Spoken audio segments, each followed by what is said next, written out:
the real value of the material by asceticism. And in the book on St. Francis, remember, in the beginning of the book, Chesterton sees St. Francis as being made possible by a long historical period of asceticism. He said the pagan world had somehow dirtied the imagination, that the pagan myths all had unpleasant and corrupting influences. But it took 1,200 years, and finally, after doing penance for pagan decadence, the world of St. Francis was fresh and clean, and Francis was the spokesman for the Easter which followed this long Lent. So I think this is a way of combining the Franciscan penance and denial with the Chestertonian and Franciscan joy of living.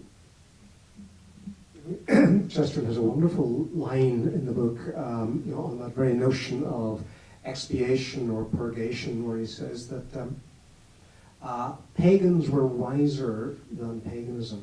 That's why they became Christians, which is the point, isn't it? And you get, in getting back to Father's point about the sort of the importance of place and ordinariness and coming, as Flannery O'Connor said, somewhere is always better than anywhere. And that's such a kind of a Chestertonian and Franciscan idea that somewhere, we're all from somewhere, and we're all shaped by that somewhere.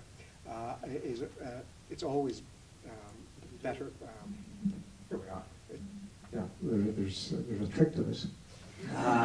And that somewhere is always better than anywhere. Now, if the somewhere happens to be Assisi, then that's better than a lot of other somewheres, because if you've been to Assisi, you'll know that it's one of the most beautiful places in the world, and it just absolutely breathes the spirit of St. Francis, and it breathes the spirit of the Renaissance, I think. So with Francis, you have a sense, as Chesterton puts it, of a kind of a celebration of the natural equality of human beings. He was a natural democrat, and and that's linked to his sense of the world transformed and transfigured by the incarnation. He says this, and this is a passage where Chesterton talks about Francis kind of expecting hospitality. And of course, as you know, the Franciscans go out into the world and expect that they will not be spurned. They expect a degree of hospitality. And I think Chesterton gets this absolutely right. He says, he demanded a great deal of human nature, not because he despised it, but because he trusted it. He was expecting a very great deal from the extraordinary men who followed him. But he was also expecting a good deal from the ordinary men to whom he sent them. And I think you get a sense there of that kind of Franciscan trust and Chestertonian trust in the ordinary decencies of ordinary human beings. You certainly do. I read somewhere the Franciscans always went out begging, maybe they still do, by twos, And I read that when Francis went with another Franciscan, it was always the other Franciscan that people noticed. If we think of Francis, as a charismatic figure, but no. There was a kind of shyness and quietness about him. He wasn't a flamboyant character. I think he's misunderstood from that point of view. So the quiet light of holiness is there. But I think we're also missing out. I'm sure it was in Francis, and it certainly was in Chesterton, and that was the combination of seriousness and humor. Chesterton, in one of his early writings, says that the opposite of being funny is not being serious. He said the opposite of being funny is being not funny. And, you can be funny and serious at the same time. And in this regard,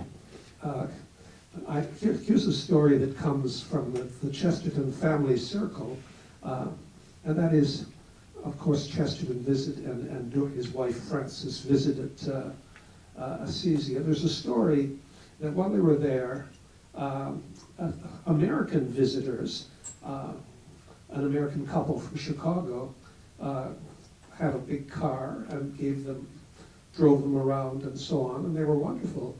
And it's said that a year or so later,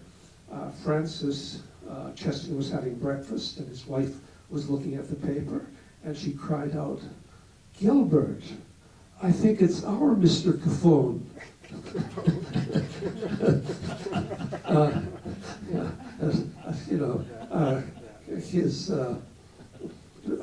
That might be. I was good. That maybe illustrates another point, and that is the legend of Chesterton.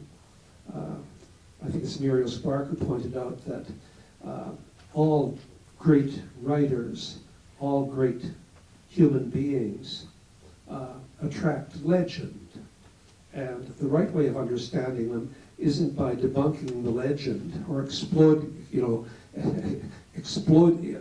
destroying it, but by respecting it, because that's the way in which ordinary people express the truth about extraordinary people.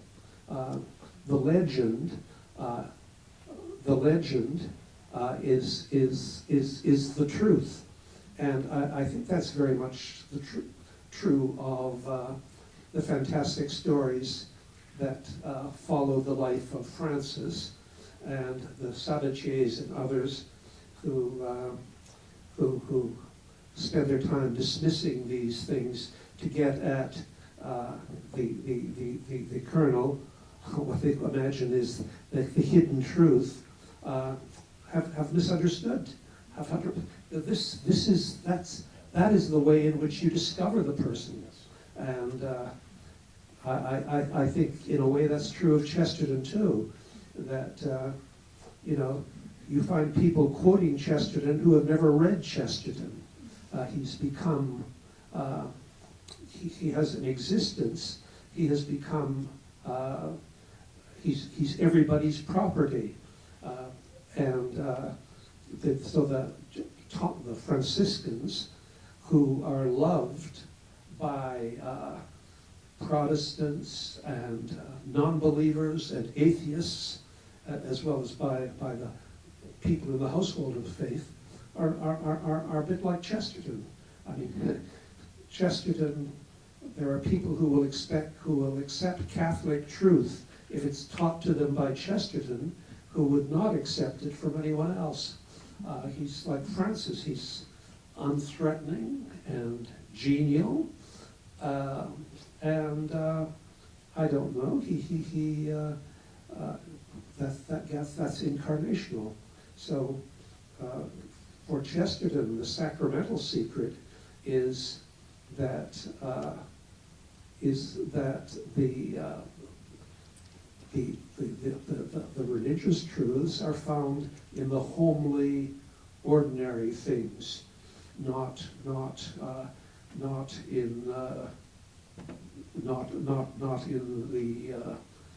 religious, in quotation marks, not the people who talk piously, but by the people whose lives, in a quiet way, illustrate the gospel.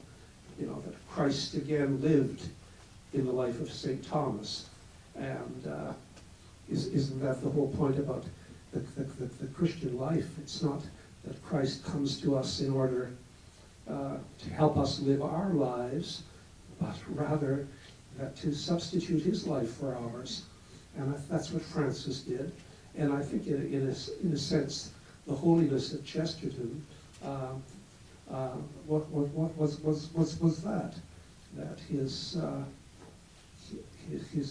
the humanity of the Christian faith. Yeah, I mean, it's